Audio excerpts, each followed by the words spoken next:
Sir इस situation में आप क्या करते हो कि जैसे सर स्टॉप लॉस मतलब आपका ऑर्डर ट्रिगर होते ही फिर इसने वापस बाउंस कर दिया, तो उस केस में फिर से पोजीशन एंटर कर लो। इसमें सर आप ऑप्शन की मतलब जो प्राइसिंग और वो है सर, उसको आप किस तरीके से मतलब कैसे कैलकुलेट करके चलते हो कि सर ऑप्शन प्राइसिंग जिस जिस पोजीशन पे हम एंटर कर रहे हैं और जो हमारा टारगेट होगा, क्योंकि हम तो बेसिकली सिर्फ स्टॉक की मूवमेंट ही देख सकते हैं। ये सिंपल ट्रेड सेटअप है। एक दिन में 1 या 2 करो और महीने के आखिर में 1.5 से 2 लाख रुपए अपने घर लेके चले जाओ। कुछ और करने की जरूरत नहीं, ज्यादा दिमाग लगा। जी सर, इसमें सर टाइम फ्रेम को रिड्यूस करके भी कर सकता हूँ कि मैं बेटर है कि 75 मिनट के टाइम फ्रेम में ही करें हम, पहले एक 10:15 तक पहले कैंडल बनना है तो। इस पे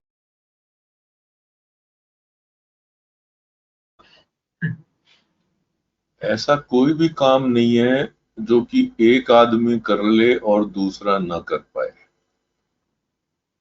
जी कोई ये तो है नहीं कि मैं कर ले रहा हूं तो तू नहीं कर पाएगा, बल्कि तू मुझसे बेहतर करेगा।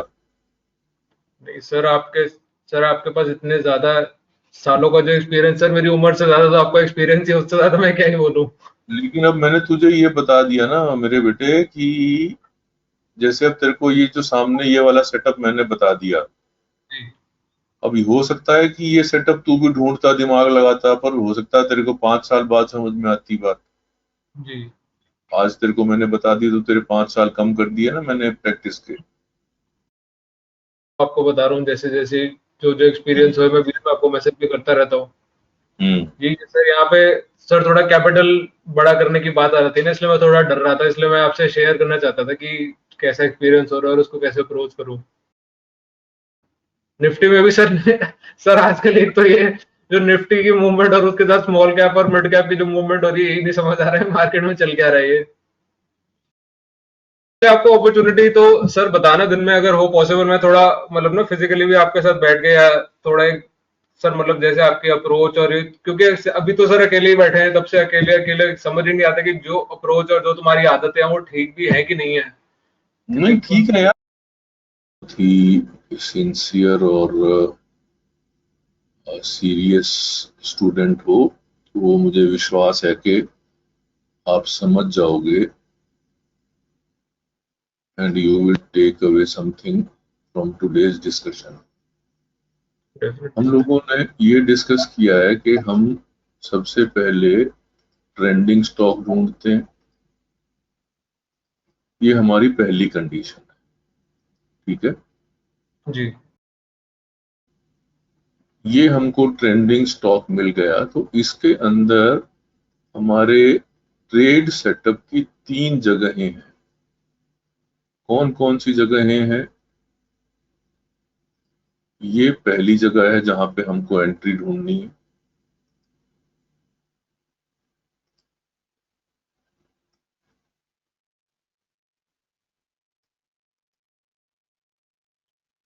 ये दूसरी जगह है जहां से ब्रेकआउट आएगा तब हमको एंट्री ढूंढनी है।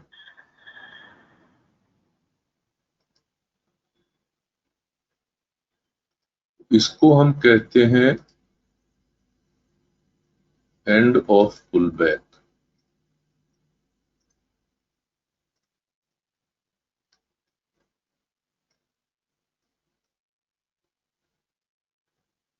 इसको हम कहते हैं ब्रेकआउट।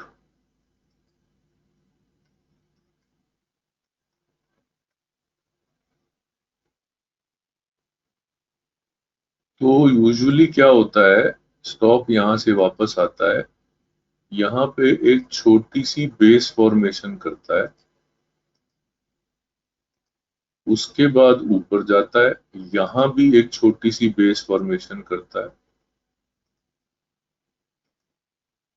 फिर यहां से ब्रेकआउट देता है, ब्रेकआउट देके फिर वापस आता है, यहाँ पे आके रीटेस्ट करता है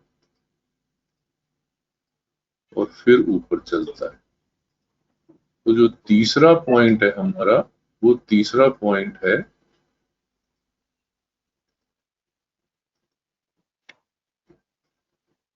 रीटेस्ट। ठीक है। जी सर। ये तीनों बातें आप अच्छे से समझ गए होंगे, इतना मुझे विश्वास है। अब जब हम यहां पर हैं तो इसका एग्जाम्पल आप लो अंबुजा को।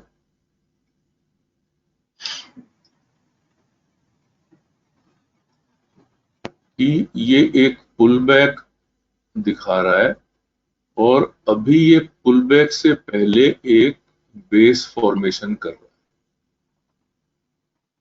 जो मैंने अपनी स्लाइड में इस पॉइंट पे दिखाया है। ये वाला जो पॉइंट है, यहाँ एक बेस फॉर्मेशन चल रही है। तो यहां पर आपको क्या करना है, यहां पे आपको ओवरनाइट पोजीशन बनानी है।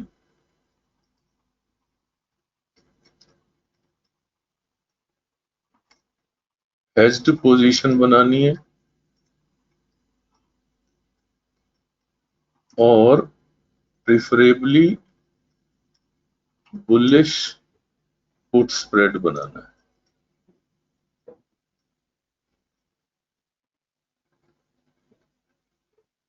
ठीक है। जी सर।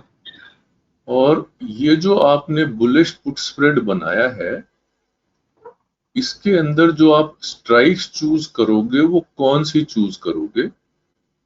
आप कोशिश ये करोगे कि ये जो यहाँ पर एक छोटा सा पिछला डिमांड जोन बना हुआ है, जिसको हम कहते हैं ना रैली, बेस और फिर रैली, ये छोटा सा एक डिमांड जोन है। इस डिमांड जोन पर आके ही आपको ये बेस फॉर्मेशन नजर आ रही है। ये बेस फॉर्मेशन कैसी होगी, कितने दिन और चलेगी, ये किसी को भी नहीं पता। ये एक आध बार कभी यहाँ पे छोटा मोटा, जैसे आपने पिछली बार लिखा था कि बाटा ने बहुत दिक्कत दी, अभी बाटा के चार्ट पे भी आएंगे। तो ये यहाँ वाली जो बेस फॉर्मेशन है, क्योंकि ये एफ&ओ का स्टॉक है, तो इसका जो ऑपरेटर है ना, वो बार बार उतारेगा, बार बार परेशान करेगा। आप ये देखना कि जो कैश सेगमेंट के स्टॉक हैं उनके अंदर बेस फॉर्मेशन सीधी सिंपल सपाट होगी, लेकिन एफ&ओ के स्टॉक्स के अंदर वो इरेटिक होगी, वो बार बार उतारेगा और फिर सडनली एक दिन 5% भाग जाएगा और जो लोग किसी पर्टिकुलर बात का इंतजार कर रहे होंगे वो मुंह देखते रह जाएंगे। तो इसलिए यहाँ पर अपने को हेज्ड पोजीशन बनानी है, बुलिश पुट स्प्रेड बनानी है और ऐसे बनानी है जो कि इस लो पॉइंट तक 380 तक अपने को सेफ रखे। तो अभी अगर मुझे इसके अंदर बुलिश पुट स्प्रेड बनानी हो तो मैं कोशिश करूंगा कि 400 की पुट बेचूं और 380 की पुट खरीद लूं।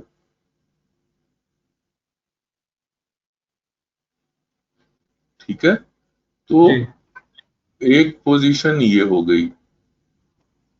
दूसरी पोजीशन आती है ये ब्रेकआउट वाली। तो ये जो ब्रेकआउट वाली पोजीशन है, जहां पर कि ब्रेकआउट से पहले बेस फॉर्मेशन हो रही है, ये हमारे लिए इंट्राडे फ्यूचर्स प्ले है ये।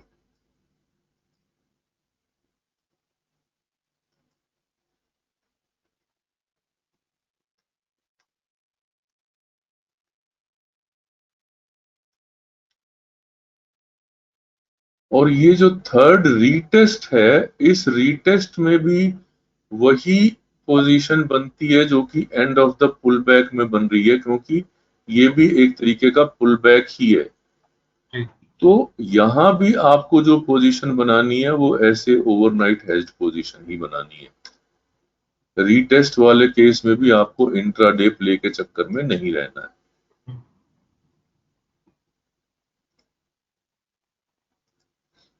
तो अब हमने इस पर्टिकुलर बात से हमने क्या समझ लिया कि जो हम इंट्राडे फ्यूचर्स ट्रेड करेंगे वो सिर्फ और सिर्फ ब्रेकआउट ट्रेड्स करेंगे। इस यानी कि जिसको हम कह रहे हैं trade setup number 2।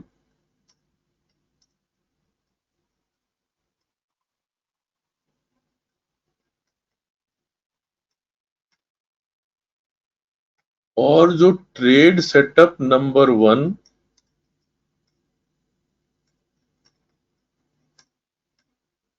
as well as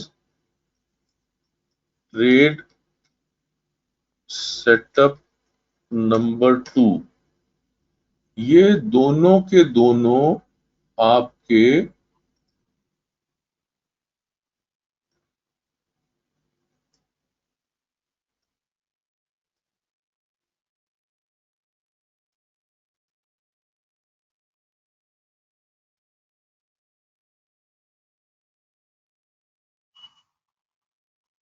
one और थ्री सर हो गए ना हमारे लिए। 1 और 3, सॉरी 1 और 2 लिख दिया मैंने, 3 लिखना चाहिए।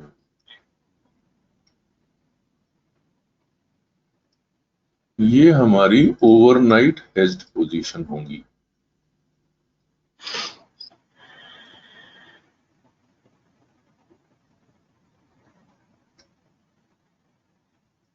सबसे पहले तो इस बात को अच्छे से समझ लेना। अब जब हमने ये देखा कि इंट्राडे फ्यूचर्स ट्रेड हमारे जो हैं ये हमको ब्रेकआउट ट्रेड लेने हैं, तो फिर इसकी कहानी को आगे बढ़ा लेते हैं और इसका टाइम फ्रेम डिसाइड कर लेते हैं कि इसका जो हमारा इसका जो टाइम फ्रेम है ये आप 30 मिनट रख लो, 60 मिनट रख लो या 75 मिनट। ठीक है सर। तो इसमें आपको हमेशा ये बात देखनी है कि जब तक स्टॉक डेली पिवट के ऊपर नहीं है तब तक आपको इसमें बुलिश ट्रेड नहीं लेना है। एंटर ही नहीं करना। ठीक है।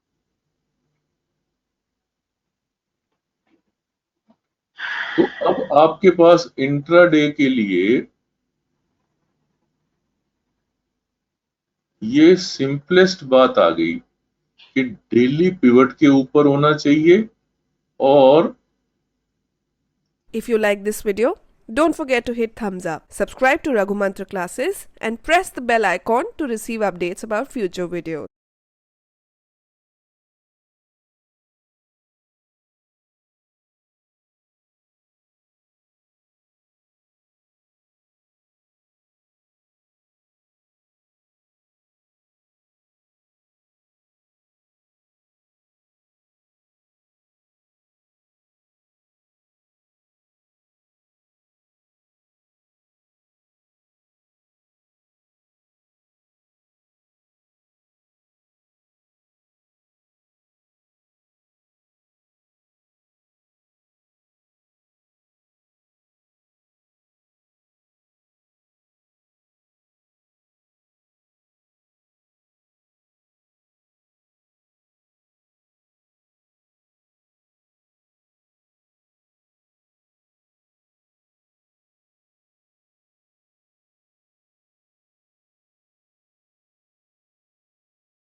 इसमें सर टाइम फ्रेम को रिड्यूस करके भी कर सकता हूँ कि मैं बेटर है कि 75 मिनट के टाइम फ्रेम में ही करें हम, पहले 1:15 तक पहले कैंडल बनने दें। इतने एक्सपेरिमेंट कर लोगे उतना अच्छा रहेगा।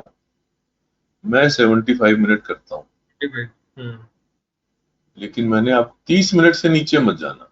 30 मिनट, हाँ सर। वो तो 9:15 खुलते ही 9:16 पे ट्रेड करना तो सबसे खतरनाक चीज है। उस टाइम तो बिल्कुल ही कुछ नहीं हो सकता, तो लॉस ही लॉस है। हाँ, वो तो बिल्कुल ही चूतिया पाएगा। ठीक है, तो इस पर्टिकुलर स्कैनर के अंदर में हमने ये बात कवर कर ली कि 2 बातें कवर होगी बातों ही बातों में कि नंबर एक तो हमने ये इंश्योर कर लिया कि जो हमारा लॉन्ग ट्रेड हम कर रहे हैं वो डेली पिवट के ऊपर कर रहे हैं, और जी दूसरा हमने जो है वो ऐसे स्टॉक ढूंढ लिए जो कि पिवट के नीचे से ऊपर आ रहे हैं, तो इसका मतलब उनमें चलने की भी गुंजाइश है। है ना।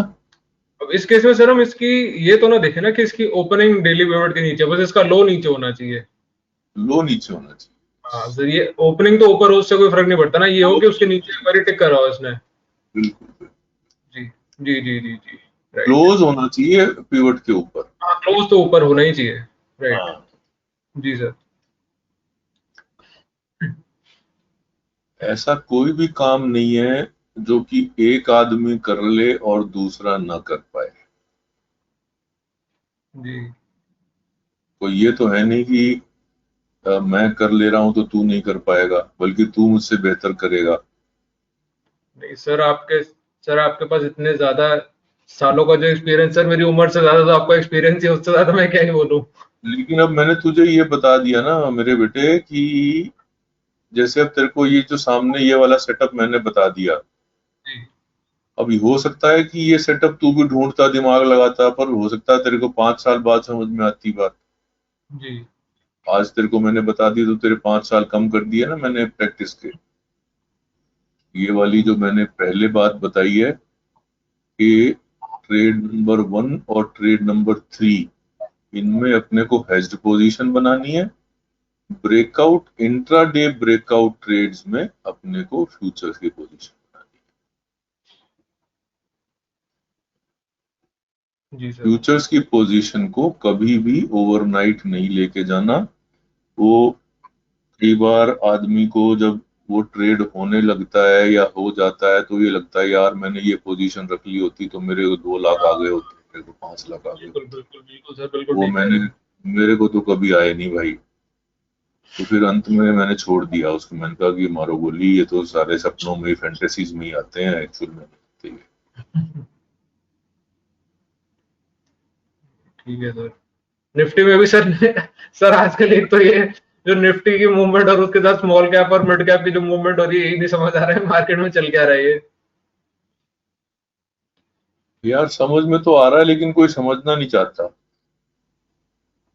भाई जैसे मान लो आपको जाना है दिल्ली, और आप बस में बैठ जाओ जयपुर की, मैं गुड़गांव से, जी, तो दिल्ली पहुंचोगे क्या? नहीं पहुंचोगे। तो बस तो वो भी चल रही है, वो भी चल रही है, वो दिल्ली क्यों नहीं ले जा रही? वो बस दिल्ली की है ही नहीं। हाँ, तो जब आप मिड कैप की बात कर रहे हो और इंडेक्स आप देख रहे हो निफ्टी, हम्म, आप आप बात तो कर रहे हो मिड कैप की और इंडेक्स देख रहे हो निफ्टी का, तो हम्म, कैसे बनेगी बात भाई? हम्म, तो अगर आप मिड कैप का देखोगे इंडेक्स, तो आपको पता चलेगा कि भाई ये किस तरह से कमजोरी दिखा रहा है, ये किस तरह से डाइवर्जेंस दिख रहा था। और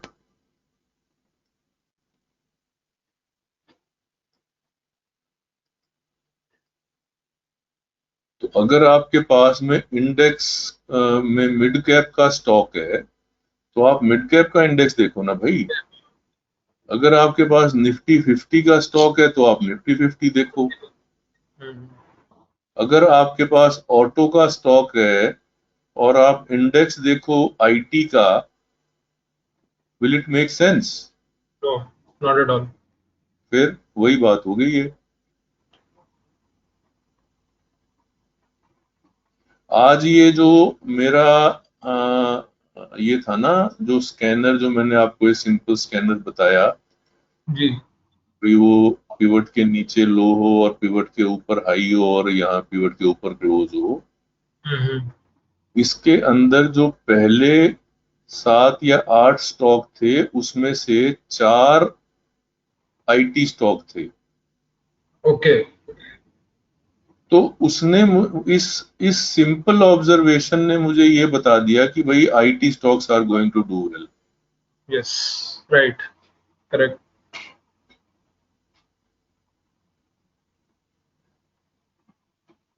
तो वो जो मेरा विप्रो का वो मिस हुआ ट्रेड, वो इसलिए मिस हुआ कि भाई एक तो मेरे पास एम्फेसिस पहले से था, और दूसरा मैंने सोचा कि यार ये आईटी में अब मेरे पास एम्फेसिस है, तो चलो मैं जो है ना अब विप्रो नहीं लेता, अब मैं प्रूडेंशियल आईसीआईसीआई प्रूडेंशियल ले लेता। तो वो आईसीआईसीआई प्रूडेंशियल नहीं चला और विप्रो भाग गया। हाँ सर, आईटी आज तो टीसीएस और ये जो हेवी वेट स्टॉक्स थे सबने काफी अच्छा परफॉर्म किया था। टेकएम। तो ये जो डेली पिवट नीचे से ऊपर वाला था, इससे दो बातें हो जाती हैं कि मान लो मतलब ये बातों ही बातों में दूसरी बात काम की ये निकलती है कि जो भी आपके पास 4 5 6 स्टॉक आए, उसमें से किसी भी कॉमन सेगमेंट के अगर 3 4 स्टॉक आ जाएं, तो आपको ये समझ जाना है कि आज का दिन इस पर्टिकुलर सेगमेंट का दिन है और मुझे फिर इसी सेगमेंट में ट्रेड करना है, बाकी वालों को वैसे ही छोड़ देना है। जी। तो ये भी अपने आप में एक फिल्टर है। Right sir. आपको अपॉर्चुनिटी तो सर बताना दिन में अगर हो पॉसिबल, मैं थोड़ा मतलब ना फिजिकली भी आपके साथ बैठ के या थोड़ा एक सर मतलब जैसे आपकी अप्रोच और क्योंकि अभी तो सर अकेले ही बैठे हैं, तब से अकेले अकेले समझ ही नहीं आता कि जो अप्रोच और जो तुम्हारी आदतें हैं वो ठीक भी है कि नहीं है। नहीं ठीक है यार, देखो मैं तो आपको बेसिक बात ये है कि जो क्रक्स ऑफ द मैटर है वो मैंने आपको बता दिया कि सबसे पहले तो फैंटेसी से बाहर आओ स्टॉक मार्केट में। बल्कि ना मैं पहले ब्लॉग लिखता था, उसकी एक आधा लिंक तेरे को मैं भेजूंगा। तो मैंने 2013 में ब्लॉग पोस्ट लिखी थी कि फैंटेसीज ऑफ अ ट्रेडर। तो तो उसमें यही था कि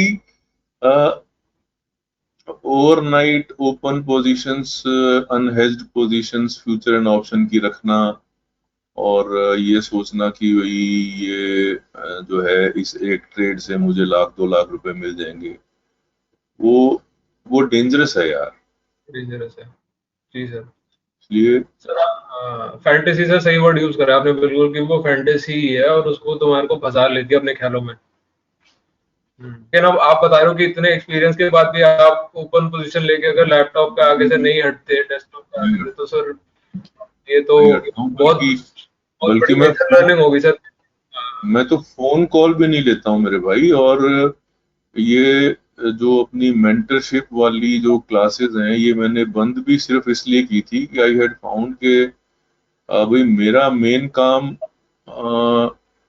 ट्रेनर का या मेंटर का नहीं है भैया, मेरा मेन काम तो मेनली तो मैं ट्रेडर हूं ना। जी सर। तो एज अ ट्रेडर अगर मान लो कोई एक्टिविटी मेरी किसी दूसरी एक्टिविटी से हिंड्रेंस क्रिएट हो रही है, तो मुझे उस दूसरी एक्टिविटी को छोड़ना है। कोशिश ये करनी है कि दूसरे की गलती से सीख जाएं, हम खुद गलती से ना सीखें। तो जितने ज्यादा एक्सपीरियंसेस शेयर होंगे उतना ज्यादा ये बात समझ में आएगी कि हाँ ये गलती भी होती है, ये गलती भी हो सकती है, ये गलती नहीं करनी। बिल्कुल। तो आज के टेक अवे पॉइंट के तौर पे ना आपको ये 3 बातें याद रखनी है। Let me share my screen again. और जस्ट आपको ये 3 पॉइंट हमेशा याद रखने हैं कि जो भी हम ट्रेड ले रहे हैं, हमको ये मालूम होना चाहिए कि हम ये वाला पॉइंट नंबर 1 वाला ले रहे हैं, पॉइंट नंबर 2 वाला ले रहे हैं, या पॉइंट नंबर 3 वाला ले रहे हैं। तो आज के लिए बिल्कुल। इतना ही। थैंक यू सर, आपने सर टाइम निकाला, आपने सर Okay. शेयर किए सारी चीजें। Thank you so much sir. Right, bye bye. If you like this video, don't forget to hit thumbs up, subscribe to Raghu Mantra classes and press the bell icon to receive updates about future videos.